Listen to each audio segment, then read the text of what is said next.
Okay, so this is our next video in our continuation of our AWS series. And in this video, we will see like one topic which is uh, ELB sticky session. So Elastic Load Balancer sticky session. So we will see what is sticky session, what is the use of it, and we will see the demo as well. So before that, because if we just read the keyword like sticky session, we might don't know like what is this. So let's do one MCQ question. So by reading this MCQ question, you will go to know like what is the sticky session and what is the use of that. So so generally if we have to spin up our like application, so what we will do, we will spin up our like application in one of our EC2 instance, and to make it high available, then we will spin up in another EC2 instance, and we can't give the IP of the our EC2 directly to the user, just for the security purpose. So what we can do is we can put one of the load balancer in front of the EC2, and we give the IP of the load balancer to the user, or you can say the DNS of the load balancer to the user. So user can access that DNS using the HTTP or HTTPS protocol, and then load balancer what will do, it will send the request to like one of the EC2 instance, so based upon the algorithm. So let's consider the round robin algorithm. So in the round robin algorithm, so this user one, so let's suppose I am the user, I am going to hit my I want to access my application which is running on the EC2, and I don't have the direct IP address of that EC2, but I have the access of the this particular load balancer DNS. So what I can do is I will access this DNS.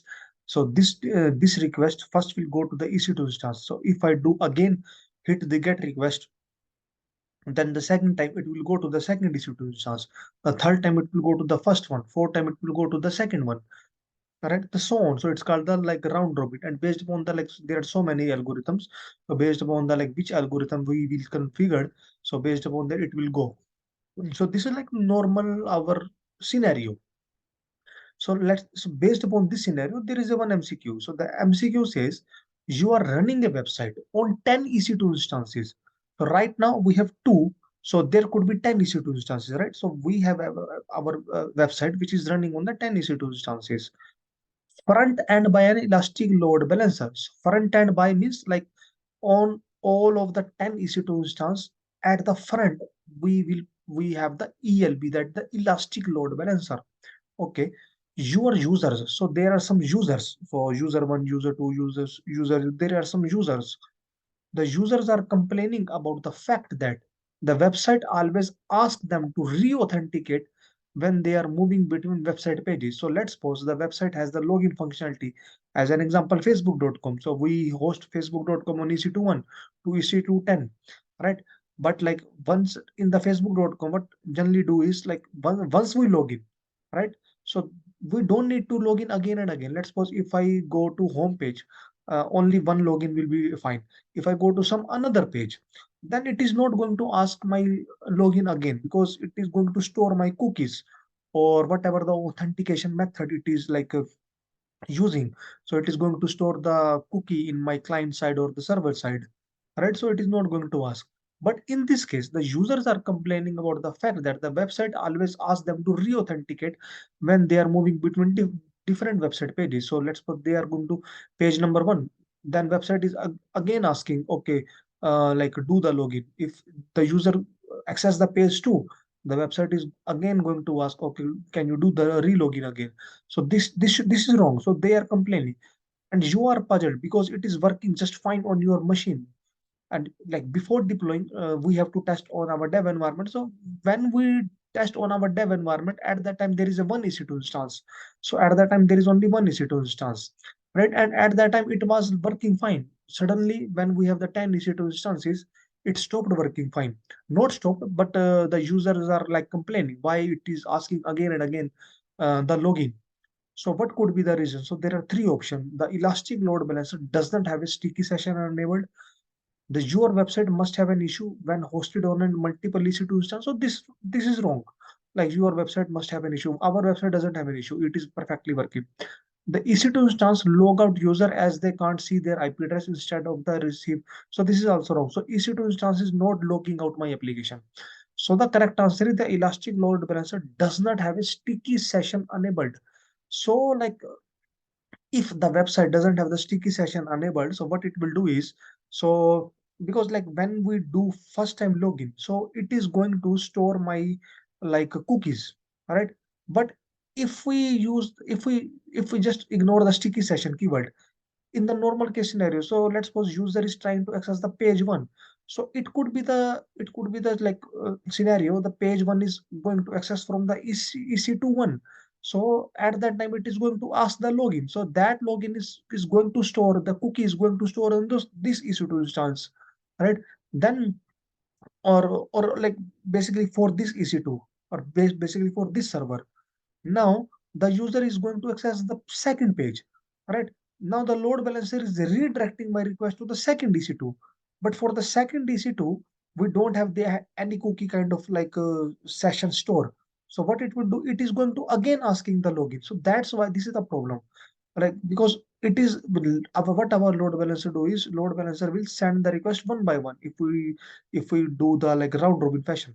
So we did login first here, but we are trying the second page. So the load balancer is not giving me the second page from this EC2 instance because it has to manage the load. So it is giving me the second page from this EC2 instance. And this EC2 instance, on this EC2 instance, we have not authenticated. There is no session, there is no cookie stored. So that's why it is again asking the like login. Similarly for the like other like 10 EC2 scenarios as well. So how we are going to fix this? So to fix this, we have the sticky session. So what it will do is, if we enable the sticky session, sticky means just stick to that particular session. Sticky session will do it if the user come in the load balancer and load balancer first send the request to the one of the EC2, then doesn't matter how many times the user will send the request, always it is going to send the request to the same EC2 instance. So let's put there is a user one. The user one, the request go to the first EC2. So it is always going to the first EC2 if and only if the sticky session is enabled. Let's put there is a user two. User two is authenticated using this like EC2 instance.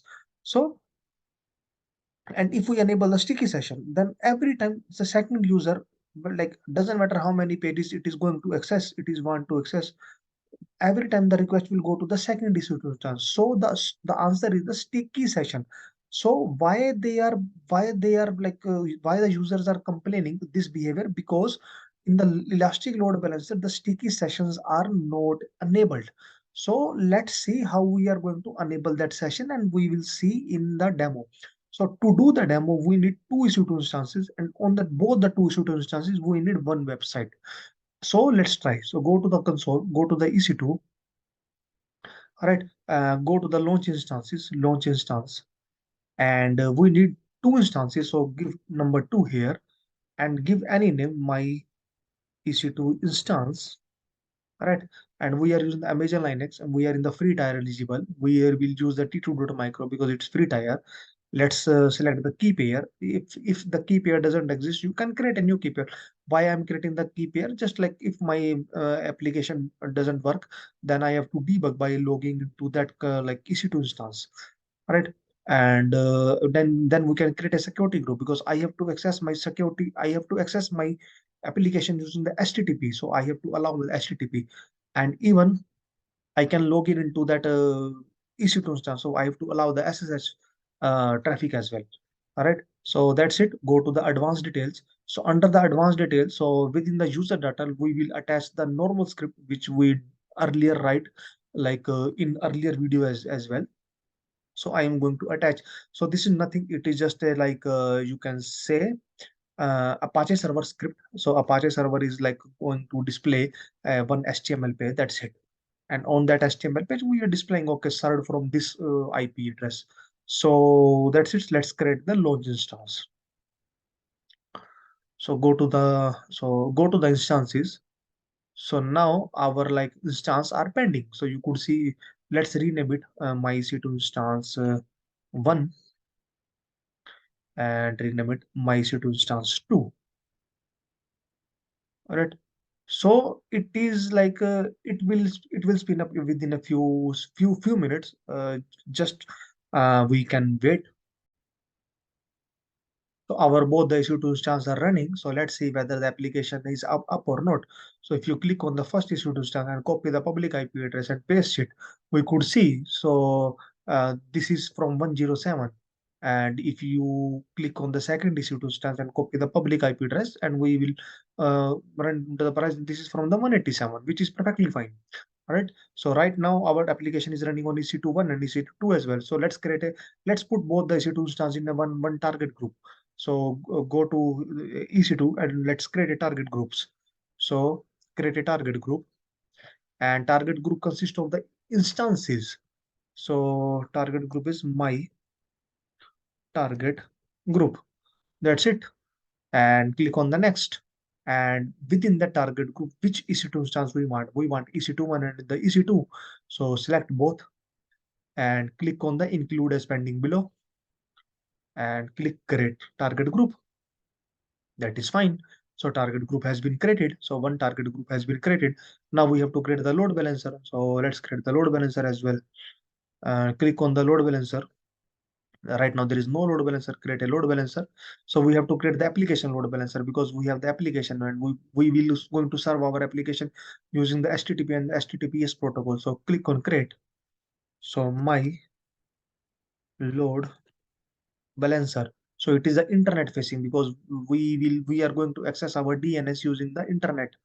All right, so internet facing, so which is perfectly fine. So let's make it available in all the regions, all the zones, and let's attach the security group, which we just created when we spin up the EC2 instance. Right, and we want to route our traffic to the target group.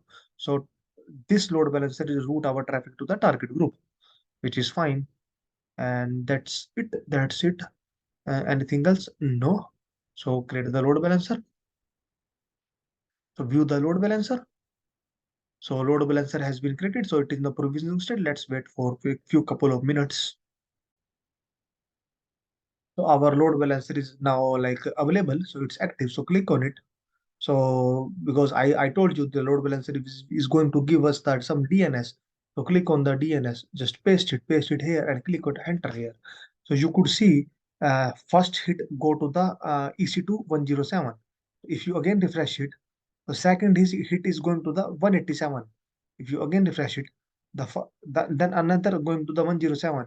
So then again 187, which means like 107 and 187, like which is the like as you can say the intern IP address. So if you click on it, go to the instances, click on it. So this is the private 107, and if you click on the next one, that is the 187. All right. So our load balancer is sending the traffic, but this is the normal behavior. This is not a sticky behavior. What I want is whenever I will hit, whenever I will hit, so like first we will see like if you click on it and if you right click on it and go to the inspect and click on the networks. All right, and if I refresh my page, my page, you will see the page here. If you click on it in the response headers or in the request, you could not see any cookie kind of thing. Right, there is no cookie. Right, so there is no cookie, there is no session. By default, there is no cookie, there is no session like in our headers, right? So and every time like whenever I'm hitting, so right now it's 187, next 107, 187, 107, but I want to stick. I am the user. Why my request is going to the another just because of load? But I know. But let's suppose if there is a login functionality and I want to stick with my particular EC2 instance, so I have to enable my sticky session. So I'm going to enable the sticky session. So go to the EC2 instances. So click on the target group. So we can enable the sticky session within the target group. So click on that target group. So this is our target group. So click on the actions and edit the properties group attributes. So if you scroll down, you could see one stickiness. By default, it is off. So you can click on it. So, but it is a stickiness allows the load balancer to bind a user session to a specific target. So it is going to bind and it is based on the cookie. and we can use like multiple cookie. Either we can use the load balancer cookie, or either we can use the application based cookie. So let's suppose we are using the load balancer cookie, and we want the cookie should be like expire in 1 day or 1 minute or 1 second or 1 hour. Let's say 1 minute, right? So, and let's save the changes. So now it is the sticky, right? So whenever like what I am being expecting is, if my access my load balancer, every time it should see, every time I could see only one IP. So let's see, let's refresh it, right? So I am refreshing it. Every time you can see 107, 107, 107 only. So my request is coming from the 107, which is like EC21. So my request is always coming from the 107. See, click on it, click on it, click on it, click on it, 107. And if you go to the inspect and go to the networks, and if I refresh again, and if you click on this page, now you could see it has the cookie, and the cookie is, you could see AWS ELB cookie, like application load balancer cookie. Similarly, there is a one cookie, one AWS ELB CORS. So these both cookies for the like for the load balancer is setting this cookie AWS ELB, and we says 1 minute, so it is going to expire in 22:32. Then it is going to again set, right? So if I refresh it, all right, so it will going to expire in, right now it is coming from the 107 only, all right? And if you click on it, so it is going to expire in 22, 32, 43. So let's wait whether it is going to expire or not. So let's refresh it. So if you click on it, you could see earlier it was 22:32. Now my time is 22:33. That is, now it is the new expiry time. All right. So by this way, we enable the sticky session, and using the sticky session, our request is only going to only one EC2 instance. We stick the particular session, so session is going to stick. So, but if we again disable the sticky session, so click on the edit target groups, and let's suppose I'm disabling it. All right, and save it. Now, if you refresh it, so it's 107. All right. So just wait for a couple of minutes, because it takes some time to reflect. So 107, it is still 107. We are going to see definitely, yeah. So now you could see 187, 107. Now it is like a redirecting in the like a round robin fashion. So this is the advantage of the like a sticky session. So it is one of the like important property, and you can read more about the, if you do ELB sticky session. So there on the AWS documentation as well. So if you click on it, so it's taking some time. Yeah, sticky session for your application load balancer. So by default, an application load balancer route each request independently to a registered target based on the load balancing algorithm, which I told you. Like by default, it is going to like do our like send our request based upon the algorithm. So let's suppose round robin. So first on the EC2 one, second on the EC2 two. But however, you can use the sticky session, which is called as session affinity, to enable the load balancer to bind a user session to a specific target. So this is the property of the sticky session. So what we do, if we enable the sticky session, we are binding a user particular to the one of the EC2 instance. The same thing like it is being asked within the documentation, right? And also there's like we have set two types of cookie. One is the load balancer support cookie, one is the application based cookies. So till now we have see the like the application, sorry, load balancer cookie by seeing the name AWS ELB. All right. So yes, that's it. That's the end of the video. You can also try this scenarios. And thank you.